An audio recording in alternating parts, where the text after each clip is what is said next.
coreanos e outras etnias do leste asiático. A nossa região aqui do Paraná e também São Paulo é onde a gente encontra a maior concentração de amarelos aqui no nosso país. Então, de certa forma, a gente está super acostumado com esse fenótipo. O que é fenótipo, gente? São as características físicas. Mas se engana quem pensa que eles não sofrem preconceito. Hoje eu convidei alguns jovens que têm se manifestado para divulgar e falar abertamente sobre isso.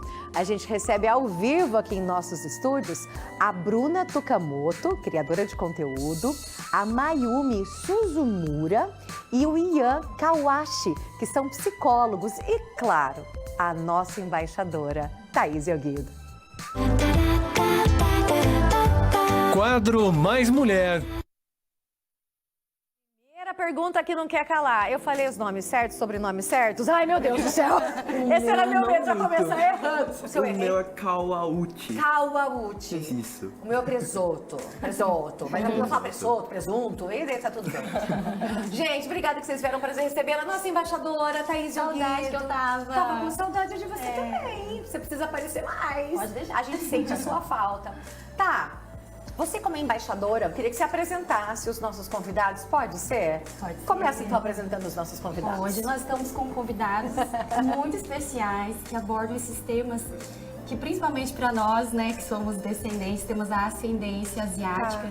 É muito importante se falar. E eu acho bonito de ver, assim, jovens falando, né? Então, o Ian e a Mayumi são psicólogos, que eles vão dar todo esse embasamento profissional da psicologia.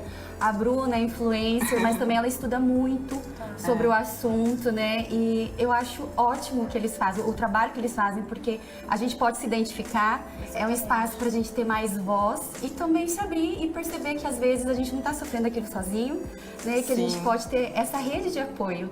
Perfeito. Você sabe que eu fui gravar, né, um story falando exatamente sobre isso. Eu falo assim, gente, eu não sei nem como nomear, como falar.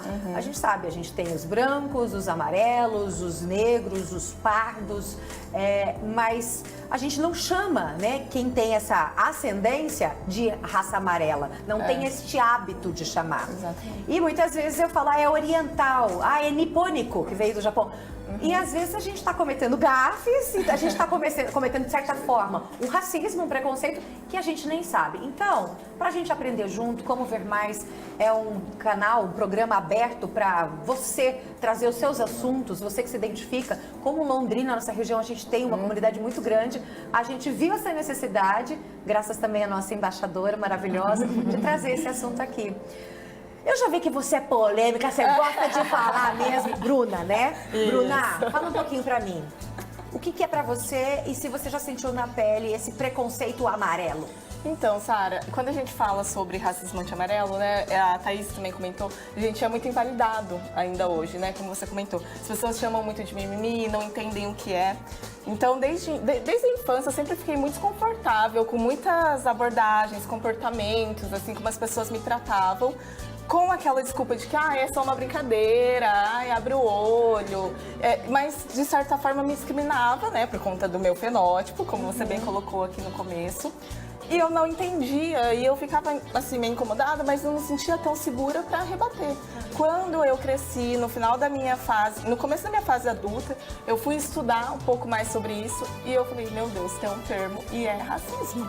Aquilo me assustou muito. E aí eu fui atrás de informações, hoje eu faço uma pós voltada para relações de raça, gênero e etnia. Então, assim, eu fui me aprofundando mesmo para poder começar a abordar mais isso nas redes sociais.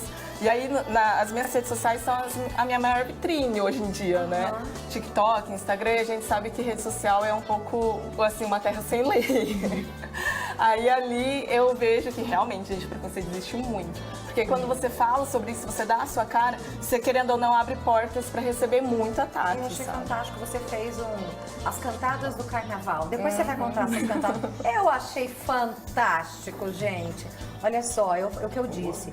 A gente que não passa na pele por isso, talvez a gente fala, passa desapercebido. Mas imagina, isso não acontece. Só quem descendente que pode falar com propriedade.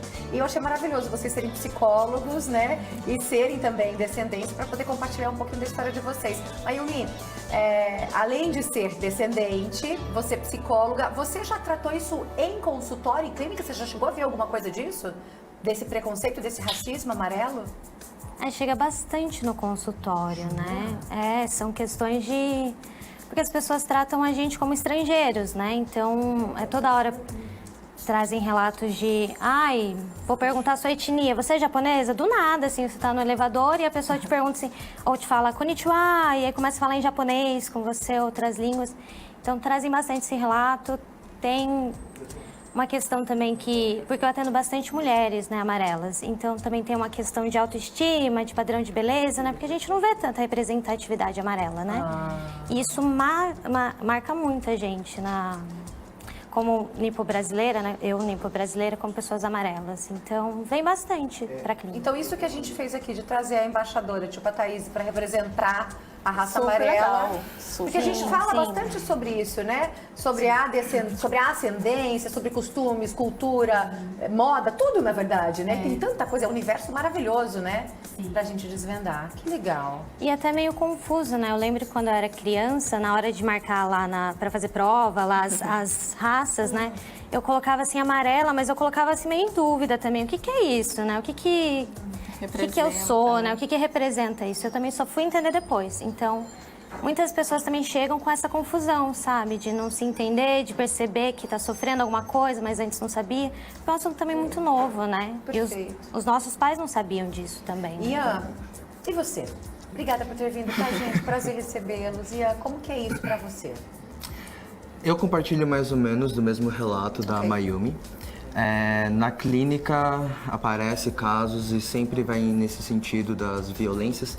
Existe até um termo, a microagressão, que são esses pequenos comentários, pequenas abordagens que, curiosamente, acontece com uma população bem específica, não acontece com outras. Que nem os exemplos que elas citaram, de você é japonês, você não é japonês, aí de repente do nada começa a falar em alguma outra língua, geralmente ou japonês, ou chinês, ou coreano. E aí todo mundo tá nesse mesmo pacote, então tudo isso vai criando algumas imagens na sociedade, né? É uma ideia meio compartilhada por todo mundo e que acaba delimitando os espaços que nipodescendentes, pessoas amarelas, conseguem ocupar na nossa sociedade, sabe? Então, na clínica, por exemplo, sempre vem essa questão das agressões, de como tem comportamentos esperados, então se você se comportou de uma forma um pouco diferente, já tem uma reação mais negativa do público. Se você se comportou de tal forma, aí todo mundo agradece, mas você está seguindo um certo estereótipo. E aí esse tipo de... alta, ser inteligente. É um dos maiores... Japonês, né? Fala ser inteligente. Não é isso? Não é o... Matar um japonês para passar, né? Matar um japonês para passar no concurso. No vestibular. E é muito engraçado, Sara, como as pessoas colocam a gente sempre nessa questão, na ascendência japonesa. Nós três aqui somos descendentes japoneses, mas quando a gente fala de amarelos, a gente está falando de outros descendentes também, né?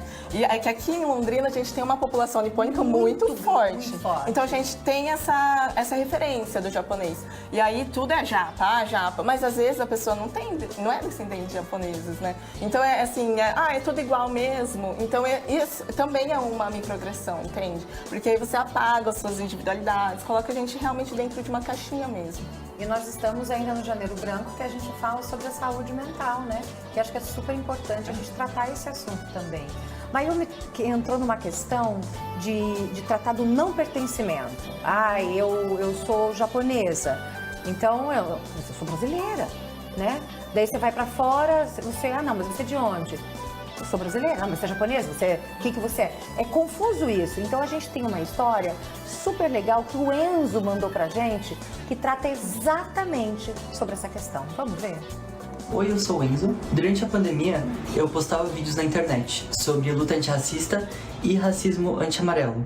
Hoje eu gostaria de compartilhar com vocês algo não muito positivo sobre ser asiático amarelo aqui no Brasil. Acredito que o não pertencimento seja uma sensação muito recorrente na nossa comunidade. Até porque eu, como descendente de japoneses, se estou no Japão, sou considerado brasileiro. E se estou aqui no Brasil, sou considerado japonês. É como se eu nunca fizesse parte de um todo. Como se sempre me considerassem o estrangeiro, o imigrante. Nesse sentido, geralmente quando eu conheço uma pessoa nova, me perguntam: Enzo, você é japonês, coreano ou chinês? Sendo que eu não sou nenhum dos três. Eu sou brasileiro de ascendência japonesa. E por que não fazem esse tipo de pergunta a pessoas brancas? Porque a sociedade já as entende como brasileiras. É muito importante trazer esse debate para a luta antirracista para que progridamos como sociedade. Perfeito, gente. E a gente está com 3 pessoas aqui que moraram no Japão. Thaís, eu queria que você compartilhasse um pouquinho a sua história. Você sentiu isso na pele que o Enzo falou? Sim, é exatamente como o Enzo falou, porque aqui as pessoas me chamam de japonesa, né? E eu cheguei lá e falei, tudo bem, vou lá onde é o meu país, vou lá chegar, né?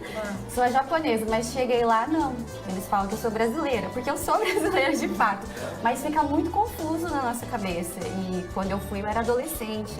E é uma fase, assim, que a gente ainda tá auto se conhecendo, né? E não saber em qual lugar a gente pertence, isso mexe muito, assim, emocionalmente, com a autoestima. Então era isso, aqui japonesa, lá brasileira. Aí você teve essa sensação, esse sentimento de não pertencimento? Eu fui bem criancinha, mas sim, era uma coisa assim até engraçada que eles reparavam, né? Assim, no mercado, nos lugares, que a gente era brasileiro, que a gente era de fora, né? E eu acho legal também citar, Mai, que você é birracial, né? Então aí tinha Você é a mestiça. eu sou mestiça, no caso só o meu pai, né, que é nível brasileiro. E aí também tinha essa questão, porque como eu morei lá, mas eu também não... A gente vivia muito em brasileiro, então a gente não tinha tanto contato com a cultura e as coisas, porque a gente acha que só porque a gente tá lá, a gente vai viver a cultura, né? E aí quando eu voltei pro Brasil, era uma coisa assim, você não sabe o que é isso, você não sabe fazer tal coisa. Eu não como peixe, né, porque eu tenho uma questão. Você é japonesa do Paraguai, então tem todos esses estereótipos. Também. Eu não como peixe cru. É lá. Eu gosto de bacon, eu gosto de carne. E aí você? Essa questão da birracialidade me pega um pouco mais forte, principalmente pelo meu tom de pele. Então, o japonês do Paraguai eu vi desde criança, porque como assim japonês, mas de pele escura? Então já começa por aí os questionamentos. No Japão, curiosamente, eu me sentia mais brasileiro do que morando aqui no Brasil. Porque justamente as diferenças que surgem, a forma como eles vão nomear a gente como brasileiro, nos faz realmente perceber que, poxa, eu sou brasileiro, eu vim daquela terra, eu tenho tal língua, tais referências culturais, eu sou brasileiro. E aí, na hora que a gente vem aqui pro Brasil, o curioso é que essas diferenças continuam, porque a gente é colocado no lugar do estrangeiro de novo. Então a gente vem aqui e, de novo, eu tenho que explicar que, poxa, eu sou de São Paulo, eu nasci em São Paulo, eu sou brasileiro. Nossa, mas você não nasceu no Japão? Fala alguma coisa aí no japonês. E aí a gente começa a ficar tipo, poxa, espera aí, então, quem que sou eu aqui, sabe? Eu sou realmente brasileiro, eu sou japonês? Essas diferenças acabam meio que escancarando um pouquinho, sabe? Como que a gente vai se enxergar em relação às pessoas também. Hoje no nosso Ver Mais a gente está falando sobre o preconceito, racismo amarelo. Você já sofreu na pele isso? Você sente algo velado? Ou você fala, nossa, eu já passei por isso e nem imaginei que isso fosse um preconceito, que isso fosse um racismo. Que eu tenho certeza que muitas pessoas, talvez até com mais idade, falam assim, gente, eu não tinha pensado que é assim. Eu não tinha pensado que isso é considerado racismo. É só uma brincadeirinha. Tantas brincadeirinhas de muito mau gosto, né? A gente vai continuar falando sobre isso, mas antes eu vou